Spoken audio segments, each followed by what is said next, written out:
So hi guys, how's the quarantine and self-isolating mood treating you guys? I know that some of you are really bored, but for people like me, staying at home, staying isolated is like my first name. Okay, so I know that amidst all of what is happening, some of you just would like to have something to keep you together, to keep it going fun, and I want to introduce books. Yes, books. Okay, so it's not the regular book, because I know sometimes books can be boring, and of course you can read all of the books in the whole world and to even find out which one is interesting. So I'll just be sharing some of the books that I find really interesting, that has been a blessing to me in terms of spiritual books, has inspired me or has gripped me in terms of some fictional novel. And I'll also be sharing some poems, some very mild poems in the evening, not the very spoken word grammar kind of thing, but I just want to get you entertained with books. So I'll just be giving you summary of books, so maybe you may not have to read them, but at least you have an idea of what they're trying to say in the book, or either you get entertained, get inspired, or if you, by my review or by my suggestion, decide to read the book, at least you know what you're going in for. So that is what I'll be doing for you this time. Stay tuned. So the very first book I am going to be looking at is this. Can you see it? Is it clear? Okay, yes. Dust to Deal by Betty Irabor. First of all, I love this woman. This woman is more than 60 years old. Can you see her? She is more than 60 years old and she's looking so fly. Okay, so Betty Irabor battled with depression at some time in her life. She went through a whole lot, such that she could not sleep at night. In fact, at some time, after more than a year of sleeplessness, and she finally slept for 4 hours. It was like a miracle. She has caught everybody. Oh geez, I finally slept. I've been able to sleep for like more than a year. I've not been able to sleep. So she went through a whole lot with depression, different analysis, hypnotics, different suggestions, different pills, different drugs, trying to be able to sort that out. And thank God that we're having much more awareness, as at then, people did not take depression serious as something that someone that could be considered a sickness. But yeah, it is a sickness, and one of the things that could really happen to people at this kind of time, staying at home and all of that, is depression. So the beautiful thing about this book is that it's not just defining, coming straight at you in that boring way of telling you depression is where you feel the world is on top of your head and you want to die. No, that's not what it's saying. It's taking you through her journey, through everything. So everything is a story. Her secondary school life, her universities, and all of that. So during the course of the book, towards the end, you begin to understand why the triggers that sponsored the depression. So part of that was that at her very tender age, her parents separated.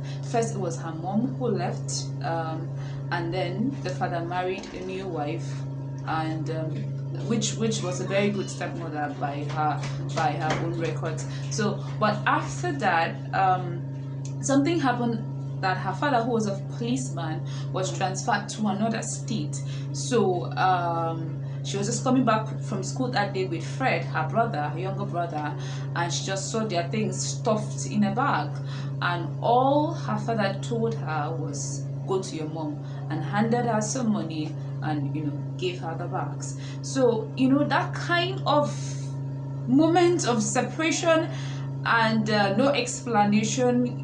He didn't even bother taking them to their mother to ensure that they were safe. It just cut them off, and that was the last they heard from him for a very long time. And she was really deeply hurt, and this crystallized into depression later in the years, but she didn't know that as at then. And it started eating her up. After she got married, she was successful. I didn't mention she is the author. She is the brain behind Genevieve magazine. Okay, so even after her magazine was successful, she was doing well, she was rich, she was, really happy in her marriage. Depression set in, and she, started crippling her and all of that. So and then something happened during her journey to seek help, seek direction around this. She stumbled upon a wellness center that helped her sleep for the 4 hours I talked about, and all of that. And then she went to Dubai. She was able to get some level of help that didn't involve swallowing pills, but that was a bit short-lived, because soon after she was trying to understand that this was depression and how to deal with it, her brother Fred, the one I talked about that was with her in the beginning, died at 40 years.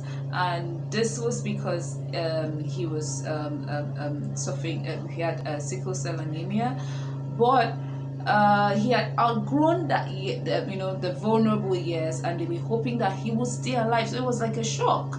And part of what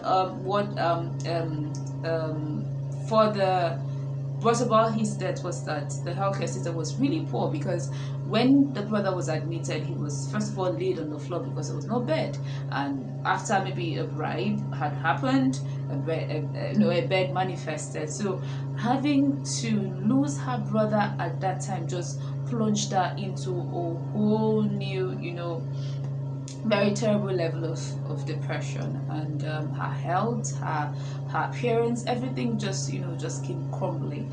But with time, she was she had to now fight. It was like she had to wake up every day and be deliberate, with the help of a physician, a doctor who walked her through it, walked her through her regimen, had just walked her through a whole lot to be able to live through that. And in that journey, she was still able to at some point get her spiritual journey with God more stable and better than just maybe a one-off miracle, as some pastors had insinuated at the earlier age of her challenge with depression.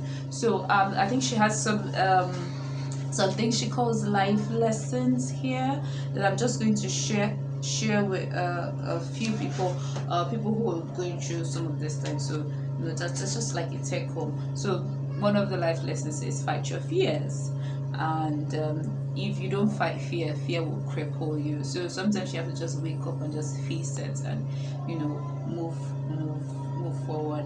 And then she says be gentle with the process. So whatever process of depression you're going through, be gentle with yourself. Don't kill yourself if it doesn't you don't get through it immediately. And then she said something very candid here.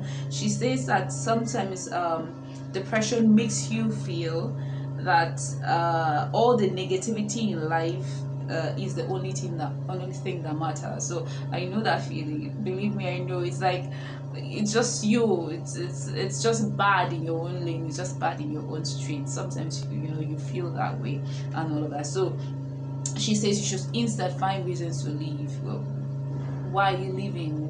Find purpose in life. So that can just still help you keep alive.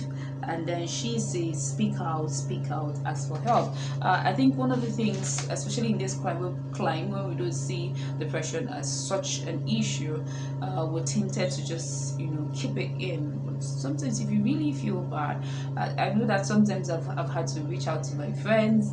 I know that sometimes I have had to probably reach out to my Bible, even though I don't want to hear from God at such times, and such time I've had to probably talk to my pastor. This is not just about praying, it's about talking now, okay? So sometimes you really need to talk. You need therapy, you need counseling, go for it. And of course, if you need prayers, then go for it. Okay, so I was hoping this video would not be this long, but it's apparently going so long. So I will just end today's video, the very first video for that matter, right here, because I don't want this to get past 10 minutes. It wasn't supposed to be this long. I don't want to get past 10 minutes. So I recommend Dust to Do by Betty Irabor in these times of self-isolation and quarantine and social distancing, this is something very good to keep you busy. So subscribe to my channel so that you would get a notification and keep updated as new videos, spoken word, other books reviews, both spiritual, fiction, mystery, every kind of literary work to get you entertained keeps coming in. Bye.